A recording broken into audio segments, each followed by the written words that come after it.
Živijo in lepo pozdravljeni v ponedeljkovem angelskem navdihu. Manca Razboršek je moje ime in sem avtorica knjige Angelski svetilniki, life coach in pa mentorica ženskam, ki želijo aktivirati svojo žensko esenco, uživati v življenju in navdihovati druge.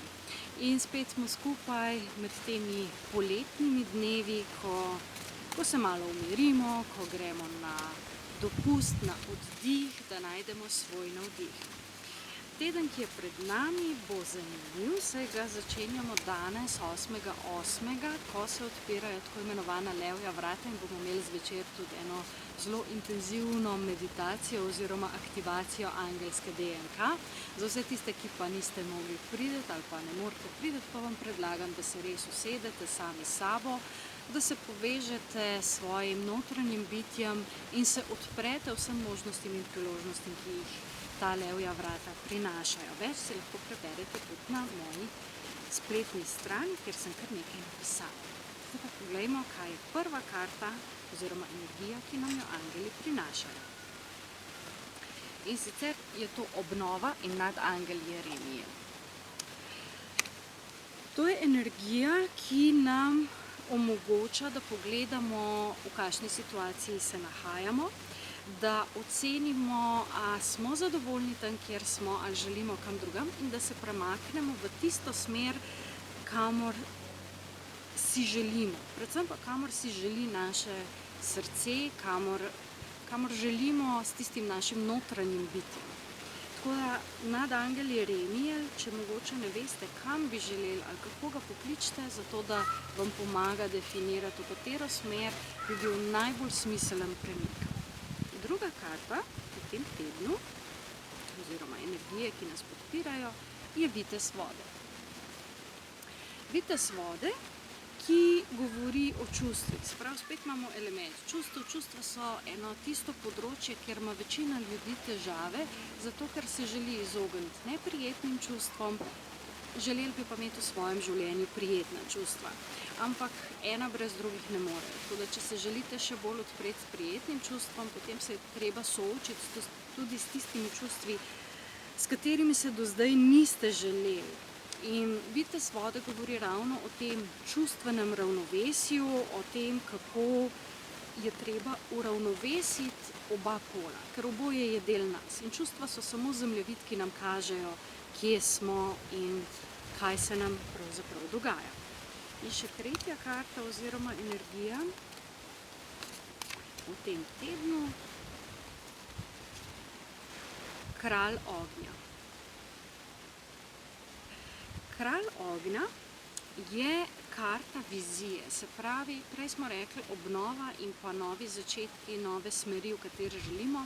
Kralj ognja je pa tisti, ki ponuja vizijo, se pravi, ta energija vizije, ta energija tega, kje se vidite čez toliko in toliko časa. In vse te tri karte skupaj, če jih pogledam, so dejansko, se pravi, od tukaj, kjer ste. Če želite nekam priti, dajte poslušati, kaj vam govori vaša notranjost in dajte si dovoliti vizijo, ki jo boste potem tudi zasledovali. Zdaj, če imate samo eno vizijo, pa nič ne naredite v to smer, to postane iluzija. Se pravi, nekaj, kamor tako ne bomo prišli. In ta ustvarjalnost, ki pride s tem, kako prideti do tja, kako slediti svoji viziji, je tista, ki je v tem tednu pomembna.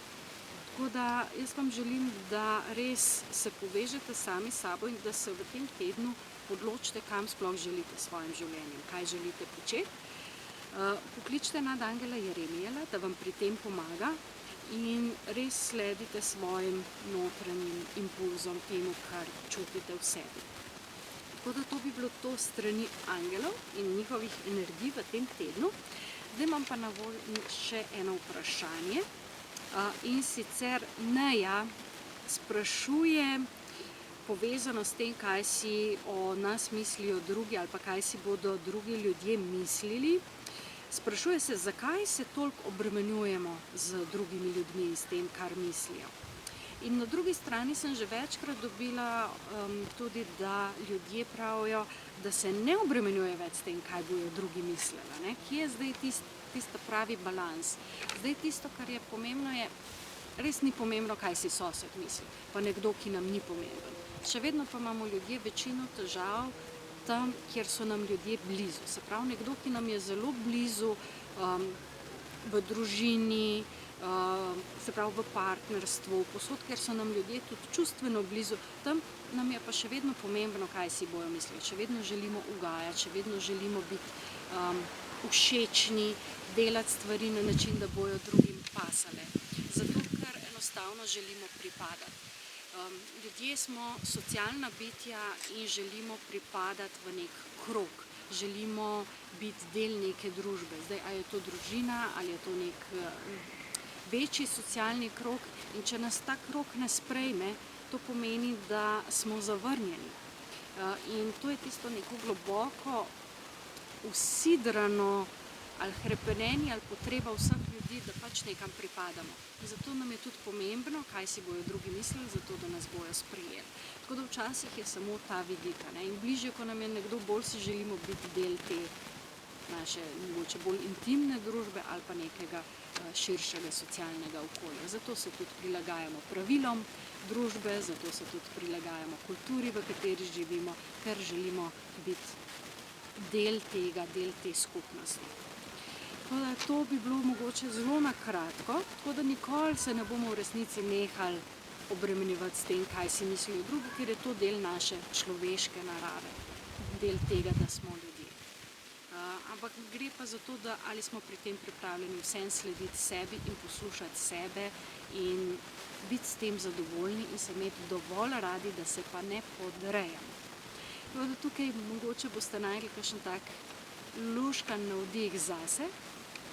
Jaz vam želim en čudovit teden, da se čim bolj res povezujete sami s sabo, da vstopite skozi ta čudovita zvezdna vrata, ki so se v tem tednu odprla, in da greste gledati kakšen utrinek, ki vam bo prinesel nov navdih, nove želje ali pa mogoče celo vizijo. Lepo se imejte, uživajte in se vidimo naslednji ponedeljek. Čau, čau.